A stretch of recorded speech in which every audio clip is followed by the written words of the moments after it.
Welcome back to the 24/7 Sports College Football Shows. We're now joined by the best insider in the entire business. That is Matt Zenitz of 247sports.com. Matt, it's always been busy, especially this time of year. We got the national championship. Transfer portal continues to rear its head. Very, very busy.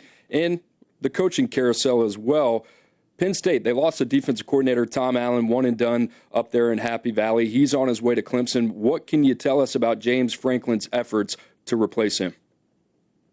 So Dan Lynn at USC was a possibility for that and had been an ongoing process that the last couple of days. Ultimately, USC was able to find a way to keep Danton there, agreed to terms with him yesterday on a contract extension that will keep him with the Trojans.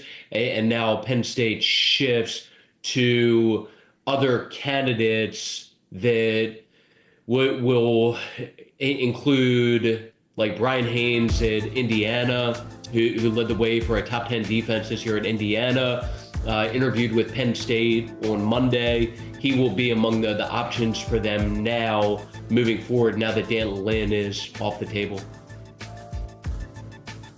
All right, Matt, let's stick with Penn State. They lose their top receiver in the transfer portal in Harrison Wallace. He is a top uncommitted prospect per 24/7 Sports transfer portal rankings. What are some possible landing spots for Harrison Wallace?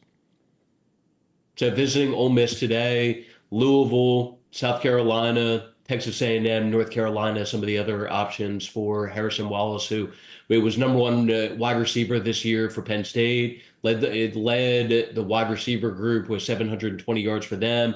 And like you said, the number one uncommitted player in the portal per our rankings.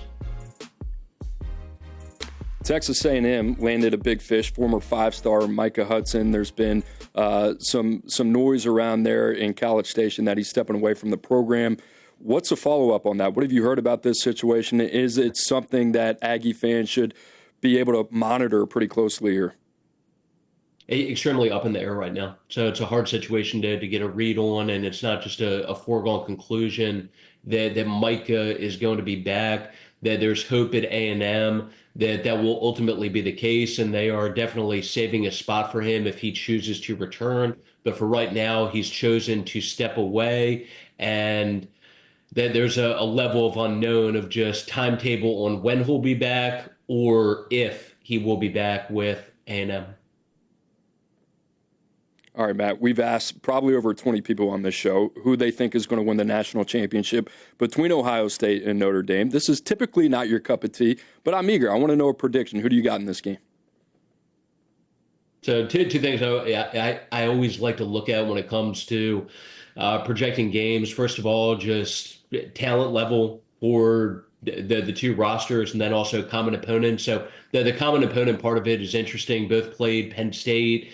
Notre Dame won by 3. Ohio State won by 7. So not a big difference there in terms of how each fared against Penn State. But at the same time, to me, Ohio State, the clearly better, more talented roster, more NFL draft prospects, guys that are going to be early round picks at the next level. So for me, that leads to my expectation heading into that game being that Ohio State wins the game. And I can't remember the exact spread, if it's 7, 8, 9, whatever it is right now, but I think that there's probably a decent chance that Ohio State not only wins, but potentially probably ends up covering the spread also, especially with just the way they've been hitting their stride during the course of the last few weeks.